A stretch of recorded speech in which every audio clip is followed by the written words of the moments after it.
Welcome back. The Puducherry Lieutenant Governor Tamilisai Soundararajan has ordered a floor test. She took this decision, ordered an special assembly session and a floor test just on the day that she officially took charge of office. The floor test is set to take place on Monday now at about 5 p.m. Now remember, the opposition in Puducherry met the outgoing Lieutenant Governor Kiran Bedi asking for a floor test. This after the Congress government lost majority 2 days ago when two of its MLAs quit within 2 days. Essentially, 4 of the Congress MLAs have actually quit now within a month. So here is how the picture right now looks as far as Puducherry is concerned. Puducherry, by the way, also goes to polls along with Tamil Nadu, West Bengal and Kerala and Assam this summer. The term of the current government ends in June any which way, so the elections will have to be held before that and a new government will have to be elected and brought to power before that. As of now, if you see out of the 33 seats, in the halfway mark would be factored in as 17. 4 people have resigned from Congress and there is 1 vacant seat that was already there.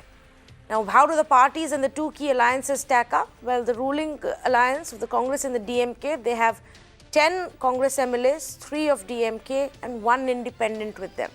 On the other side, AIADMK has 4, BJP has 3 and NR Congress has about 7.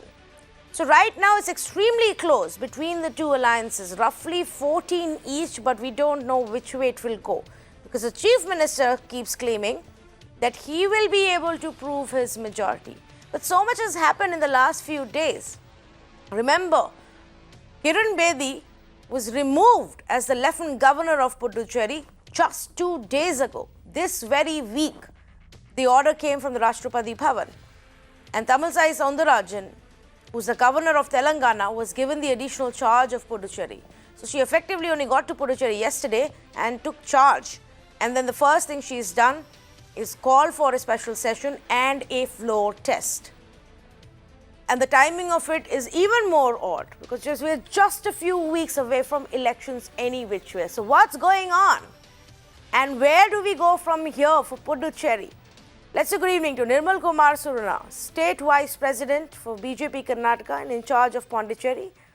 I also have Mr. D. Suresh Kumar, Senior Journalist, joining us, Chetan Singh, Political Analyst with us, and K.V. Dhananjay, Advocate with the Supreme Court, who joins us this evening. Let me actually go across to Mr. Suresh Kumar first to help our viewers understand, Mr. Kumar, of this political crisis. How did we get to this point with just a few weeks left, any which ways for this government's term to end?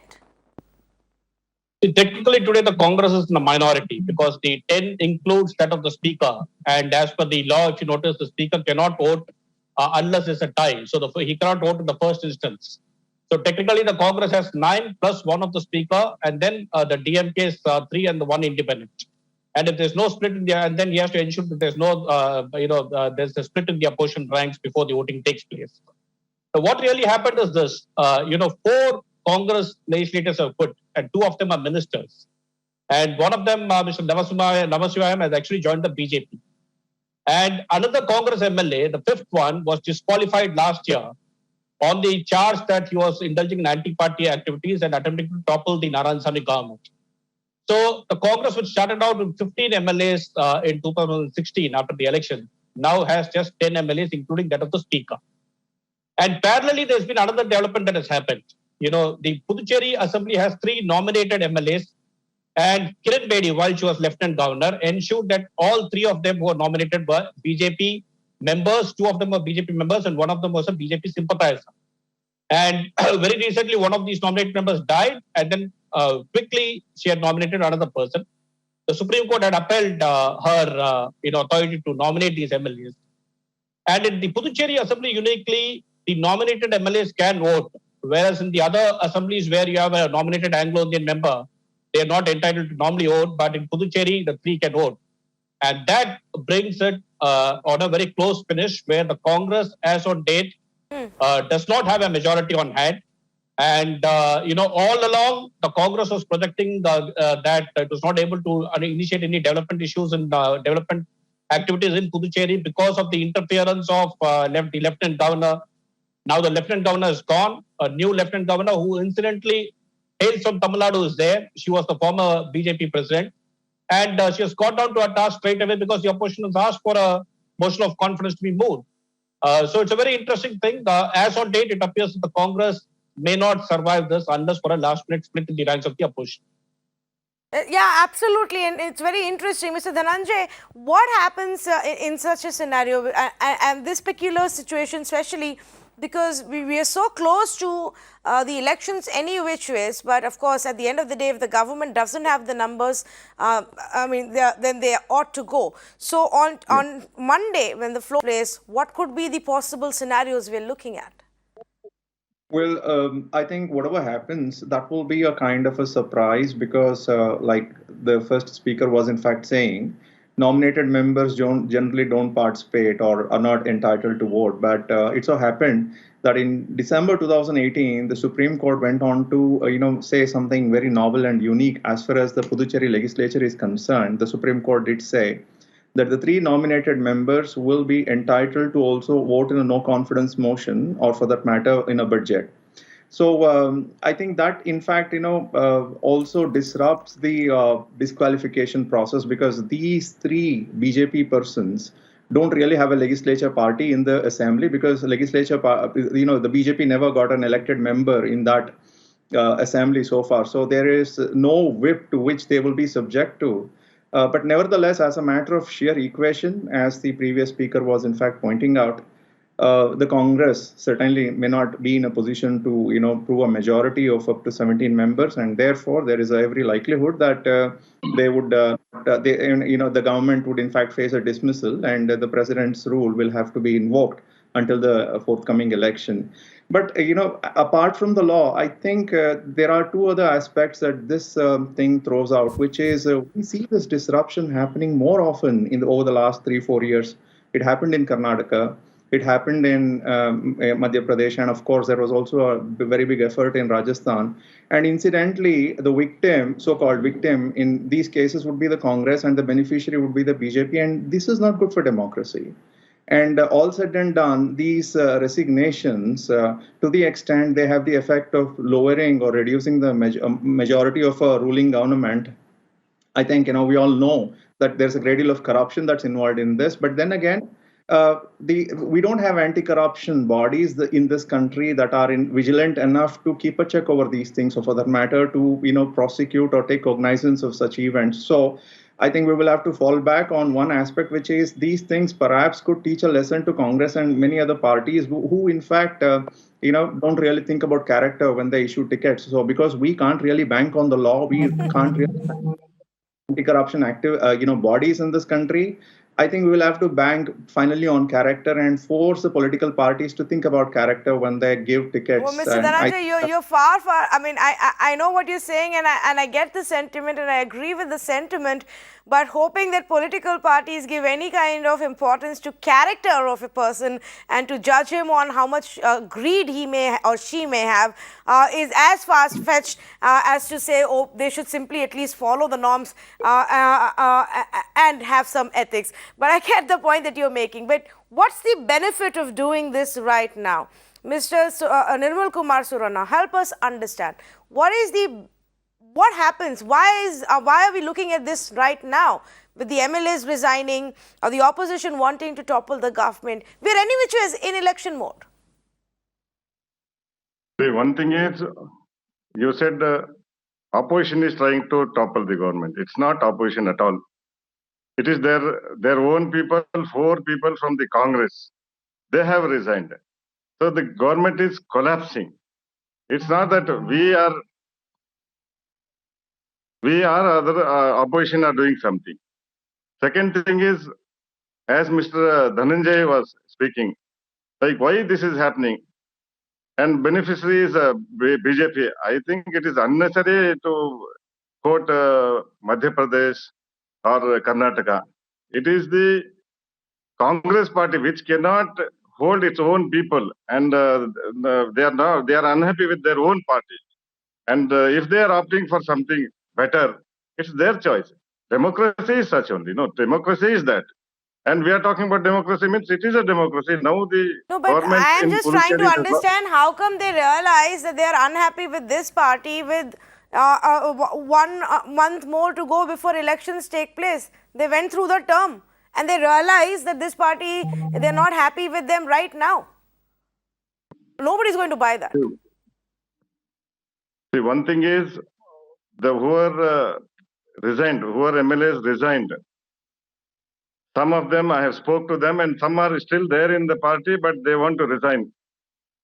According to me, another 3 people they just want to resign from the BJP, from the Congress. The reason they are telling, we have been working for, we have been trying for to do some work, but our CM, he never listened to us, and he is not going to listen. Now ultimately they want to teach a lesson to their own CM. That's the situation now. Okay, let me get Chetan Singh in as well. Then Chetan Singh, teaching a lesson to their own chief minister so close to election either means that you want something better from him for this election season, or you've already got a place and a ticket from the other side. You see, like, the way the previous speaker has talked about teaching a lesson to chief minister of the state, where are we standing now? What kind of thoughts, what kind of poison is getting in the head of the people is something, it's a serious matter of concern. First. Second, this is not new. The trend and pattern which we have seen incorporated by the center is something which we have seen it. And one of the speakers has also mentioned it, that what has happened in Madhya Pradesh, what has happened in Rajasthan. But let me go back. What has happened in Goa? What has happened in Himachal Pradesh and various other northeast states and all? So therefore, you may go to win the state, but would you be able to contribute significantly? Would you be able to run the machinery in a way the people are looking forward for the welfare of the people? I don't think so. Why I'm saying so, we have seen the Kiran Bedi's role during the COVID situation, how the center and the Kiran Bedi, they could not even release the fund for the COVID, whereas she was just sitting in her own castle and she was not moving out. And the chief minister, along with his own legislator, with the people, responsible people, he was working on the field. This is what we have seen in the pandemic time. And now, if I want to talk about now the crisis, you see, what has happened when Mr. John Kumar has resigned, because he was one of the very close aide of Narayana Swamy, so chief ministers. So when he left it, so this kind of a ripple effect has started happening, and we have seen what exactly Mamata Banerjee, the poll-bound state, Bengal, what she has said, that a lot of money back has been used. We have seen that what exactly is happening. It's a serious matter of concern around the world. The focus of the people of the world is there on our country, and they're talking about that how the censorship with the Twitter and all the various things are happening. Now, why to destabilize, disrupt a already elected government? You look at BJP did not have a single legislator out there. How they've got these 3 members, the nominated one, it is something which is in front of us. So what I would like to say very humbly, I'd like to submit here. Here, we have to look into it, that what are we looking for only the power, since the BJP is very weak in South. And now you look at, the way each and every rally of our Honorable Prime Minister incur a lot of money, crores and crores of money that goes into it. And we have seen that kind of unemployability. Well, then maybe the Congress party should pay heed to what Mr. Dhananjay is here saying, Chetan Singh. They just find people who have some kind of moral character at least, who don't abandon your party and your government last minute because there are some money bags dangling in front of them. I just want to say, I know while you said that nominating the 3 BJP MLAs was unprecedented and never seen before, but it's something that, like Dhananjay again pointed out, has the Supreme Court has dismissed a plea against it, and they've decided to not look into it. So there is no legal question mark on it as of now. But let me go back to Mr. Suresh Kumar and ask him this question. Dhananjay, I'll come to you next. So Suresh Kumar, who stands to benefit with all of this turmoil at this stage? At this stage, is it simply the Congress guys looking for a better deal within their own party, or is it the other side trying to lure them? What's going on? So I think the BJP, if at all it had a hand in this, it was belated, I would say, because I think, because the elections are coming now. Yeah. And as it is, the Congress has been going to town accusing the previous Lieutenant Governor of stalling all development activities, so much so that she even refused to give permission to inaugurate a government renovated building on the ground that a central government official was not invited for it. So therefore, they were going, the issue, if you look at Mr. Narayanaswamy's, tenure, more than tackling the opposition, he has been tackling the Lieutenant Governor there. So he went on two dharnas, where he had a day-night sit-in protest outside Raj Nivas on two occasions in the last 2 years. So essentially, his attempt was to tell the people that I want to do something, whereas the lieutenant government is not allowing me to do. But for the BJP, if you notice, see the Pondicherry being a neighbor of Tamil Nadu, I think they would now strive to, come to power or at least play a role in the formation of the next government, and then prove to the people that they also want to do something for South India, and thereby gain the confidence of people in Tamil Nadu. But this is not the larger equation, because we still have some more years for this sort of the confidence building to happen. Ideally, I think Narayanasamy should have preempted this by perhaps recommending dissolution of the government. But when Namasivayam and one more MLA resigned, at that point we must have sensed this, and at the moment he would have realized that he cannot retain his MLAs for whatever reason, either lure or possibly they feared something, from the central agencies. We don't know. It's a guesswork, of course. But at that point, had he recommended dissolution of the government, then he would have gone down, saying that I'm dissolving the government because we're not able to function. Right now, Tamilisai has come in, and in case the BJP supported AINRC and ADMK are not able to form the government after the Narayanasamy government falls, if this scenario happens, then I think Tamilisai Soundararajan, being lieutenant governor during the president's rule, she will try to do something for the union territory, and thereby gain the confidence of the people, and possibly lay the path for a opposition government in the opposition-led government in the 2020-21 elections. Okay, interesting what you say there. Dhananjay, you wanted to make a point? Go ahead, please. Well, this appointment of, or rather nomination of 3 BJP MLAs was in fact first taken before the Madras High Court. And what the Madras High Court did say is, while addressing the argument that one of the 3 MLAs had contested a legislative assembly election and could not even recover his deposit. In that context, the Madras High Court said that nomination is very often done of people who are not electable enough, but then those who nominate want that person to be there in the interest of representation. Number one. Number two, the Supreme Court in its judgment, gave out instances of the antecedents of those who were nominated earlier, and almost all the time, those who were nominated were from Congress or from the other parties. So the fact that BJP, which has not won an election to the Puducherry Legislative Assembly, was nominated, I don't think that should detain anybody, because I think that's legitimate, and both the courts have in fact held so. So the issue should not be about it. But the issue should be about BJP really carrying on this dishonorable way of toppling governments, because, when there is a pattern, you cannot say that each and every time there is no causal connection between BJP and what happens, when a government is toppled, a non-BJP government is toppled. I think, as a lawyer, I would have first said that our laws and our anti-corruption statutes and our anti-corruption ombudsman should be very active. But then what we find is a very weakened form of anti-corruption ombudsman across the country. The Lokpal sector is very weak, and the Lokayuktas in the state, in most of the time are so very docile, they just don't work at all. So a message that could go out from this to non-BJP governments in the states could be that, in fact, start making sure that the elected representatives, more often disclose their wealth very often, because if there is going to be a quid pro quo here, whoever in fact receives money or other form of wealth is going to add it to himself, or perhaps, thing is give it over to his, spouse or other children.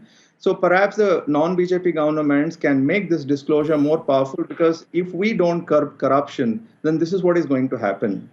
And I think that kind of a message could be seen, by the Congress and other opposition parties in this country.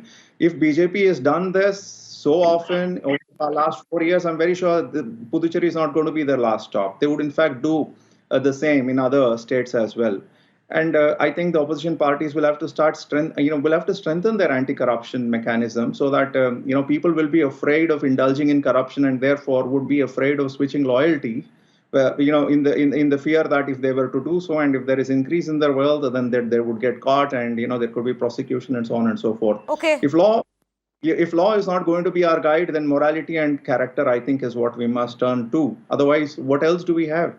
Money bags. That's what it is. That's what, and whoever has that, they rule the day. And for how many days we don't know. But Mr. Nirmal Kumar, do you want to respond to what Dhananjay is saying? See, what Dhananjay is talking about the nominated members or something, which is now discussing about is irrelevant now. Once the Supreme Court has told about it, and it's not the matter to discuss now. The second part is Congress becoming a minority, and the opposition, that is NR Congress, has got 7 MLAs, 4 MLAs from ADMK, and we are 3. We all put together, we are telling that Narayan-Swamy should resign. That's all. And it is a democratic process where once you lose the majority, you should resign. Morally, you should resign.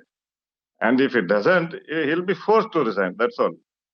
So what Rest happens of, then? How the does things it what change Mr. anything for you? Even if Sorry, there is a once again, president's rule or a governor's Mr. rule in Puducherry, we still go into elections in the next 1 month, irrespective, right? Yeah, Mr. Dhananjay, what he was mentioning, definitely I agree with him. So he spoke so many things about the corruption, the bad money, everything. And I'm telling you, and people are accepting it. After our Honorable Prime Minister Modi ji has come to power, BJP government has come.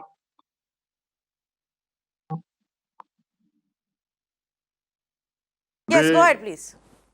The central government after the 2014 till today, there is not even one small spot where anyone can say that central government is somewhere corruption or something anyone can mention. The older corruptions, and wherever the state governments other than BJP government is there, it is happening, and it has to be controlled. He's No, right. he's I talking agree about corruption in the sense of the rich parties like the BJP offering money to the other side and thereby horse trading and getting their MLAs on your side. And he's given examples of various states, including the state where he comes from, Karnataka, saying this is what the BJP did. See, the horse trading, it is very easy to use this word. If he has got anything where he knows that horse trading has happened, he should have gone to the Anti-Corruption Bureau or something like that. I won't agree with that actually. What I'm telling is, see, as far as Puducherry is concerned, we are only demanding that Narayan-Swamy should resign. Once he lost the majority, he should resign. That's all. What is the benefit or losses? It is not the question of benefit or loss. It is the rules by which he is holding the office. He should resign. That's the only demand we are making it. As far as elections are concerned, it will be held in June. It has to be held before June. And as you mentioned in the earlier. Okay, I have one more issue to discuss. And first, Mr. Suresh Kumar, on this issue. Mr. Suresh Kumar, all of this is also obviously happening after the change in the Lieutenant Governor's post. With Kiran Bedi being removed and Tamilisai Soundarajan, like you said, was till just recently the BJP state chief in Tamil Nadu, Soundarajan being brought in. How does that tie in by what's happening right now at all? Because we know that the Congress government, any which ways, couldn't meet eye to eye with Kiran Bedi. Yeah, in fact, Kiran Bedi's exit also came because just about 10 days ago, the Chief Minister of Puducherry went to the President and submitted a memorandum against her, leveling various charges. So it came against that backdrop as well. And had Kiran Bedi been around now, and if she had ordered a floor test, then people would have added, it would have been easy for the Congress to attribute motives to it. But now that there is a Tamil-speaking Lieutenant Governor there, it will be very difficult for them to counter. And I think the Lieutenant Governor is well within her rights to order a floor test when the opposition says that the numbers are not there on the ruling party side. And it's also very clear because, it's not a question of dissent. It's a question where MLAs have resigned. And, from the basic numbers, now the strength of the House has come down to 28, which means, the Congress would need 15 MLAs right now to survive. And there's no indication of them having it at the moment. So therefore, I think she's well within her constitutional, mandate to order a floor test. All right. Dhananjay, you wanted to add to this? Well, as a matter of fact, I don't know if those who wanted to resign, that resignation has been accepted by the speaker, because for the purpose of issuing a whip, resignation from the House is complete only when it is accepted by the speaker. So on that aspect, as a matter of fact, I don't yet know if that has been accepted by the speaker, but I assume that it was in fact already accepted by the speaker. He had accepted the resignation, that was given by the legislature day before yesterday. In respect of the Health Minister Maladi Rao, who had actually tweeted out his resignation, the speakers had maintained that he had not received any letter. So we don't know what his ruling on that is. But in respect of the latest MLA who resigned, he had accepted it. So the other three he has accepted except one. Yeah, other three he has accepted except one, where he has not really clarified whether he has accepted or not, because Maladi Krishna Rao actually tweeted out his resignation letter, and then he said that he had also sent it by post to the speaker. Okay. But the speaker 2 days ago he mentioned that he has not received the letter. So that was his stand 2 days ago. I don't know if there's any update on that as on today. So as a matter of politics, then the question naturally arises. I want to add to this that Didn't the speaker I want to add to hold- this. Mr. Maladi Krishna Rao resignation has been accepted on 16th February this month, and it In has been Karnataka- notified also, Okay, gazetted fine. also. Okay. In Karnataka, the speaker didn't accept, and therefore a whip was issued, and the violation of the whip led to disqualification. So naturally, the question also arises as to why the speaker, in the case of Puducherry, would not want to carry out the same political strategy that speakers in other states have in fact employed, which is to not accept the resignation. So obviously, that's a question politicians probably will answer. So I thought, as a matter of law, maybe it's important to ponder and talk Yes, about it. we've as well. often seen that the speakers have sat on it because they have it's to their discretion until they are convinced of it. They can take that much time. We've seen it in Karnataka, we've seen it in several other states as well when the fight for power really begins. We wait and watch what happens. There are 3 more days to go before the floor test. A lot can change. We'll keep a very close track on Puducherry. But thank you so much to all of the guests who joined us, viewers. Very intriguing factors around this political story, which is why it makes it becomes so interesting. The fact that all of this is happening in just a couple of weeks, a couple of months away from election season. This government's term ends in June. So before that, the elections will have to be held and a new government will have to be brought in. All of this is also happening after there was a change in the LG's post. First 2 MLAs who resigned from were about a month ago, and the next 2 were recently, which is when the whole crisis really exploded. But what happens next? Will Narayanaswamy really be able to prove his numbers? Not too many are convinced about that. Essentially, that means that you go into governor's rule, president's rule, until the next election, which is just a few weeks away. Thank you so much for joining us on this conversation.